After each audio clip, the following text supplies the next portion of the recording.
Attachment theory was first used as a term to describe the bond between mother and infant in human beings, and since then it's been extended to provide some insights into the bond between two people in general who are close, and then further between people and companion animals. And so what is the next frontier in understanding attachment theory is looking at the horse-human bond, because we know it can be a very strong bond, and we know it's an important bond to so many people. The basis of attachment theory, we should all recognise, is touch, because it's so vital to social animals. A lot of people say that their horse doesn't like touch. And so when horses are really isolated or weaned too early, as most horses are, often they become detached. And so even if they don't like touch, we should actually train them to like it. And one way of doing this is to keep on scratching until the horse starts to move his lips.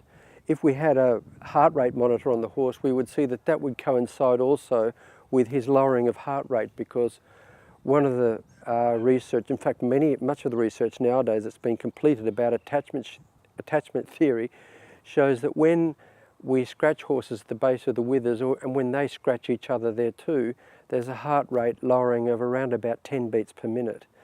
So when we train horses to do this by continually scratching until they move their lips, we can then train them to not only be more comfortable in our presence, but also use it as a positive reinforcement.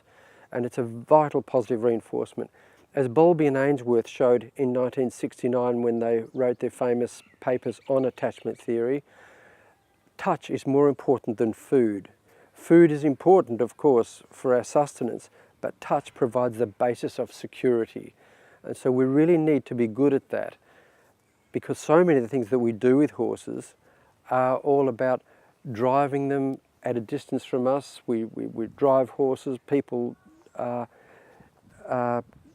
put horses in sulkies and carts. Some people throw horses, people lunge horses. So many of the things that we do are actually at a distance from the horse. So we need to recognise the importance of just that touch between human hand and horse. And I'm sure in doing that, if everybody was good at reinvigorating this attachment in the horse and scratching at the base of the withers as a positive reinforcement, and also adding, rather like in clicker training, a term like good boy just before we scratch, then the word good boy and the voice praise can have extra meaning. And it doesn't have to be good boy, good girl, it could be anything, it could be a noise. But whatever we do, we need to pair it absolutely consistently with the scratching so that we can use it as not only as a positive reinforcement, but also as a way of relaxing the horse and increasing the bond between us and our horses.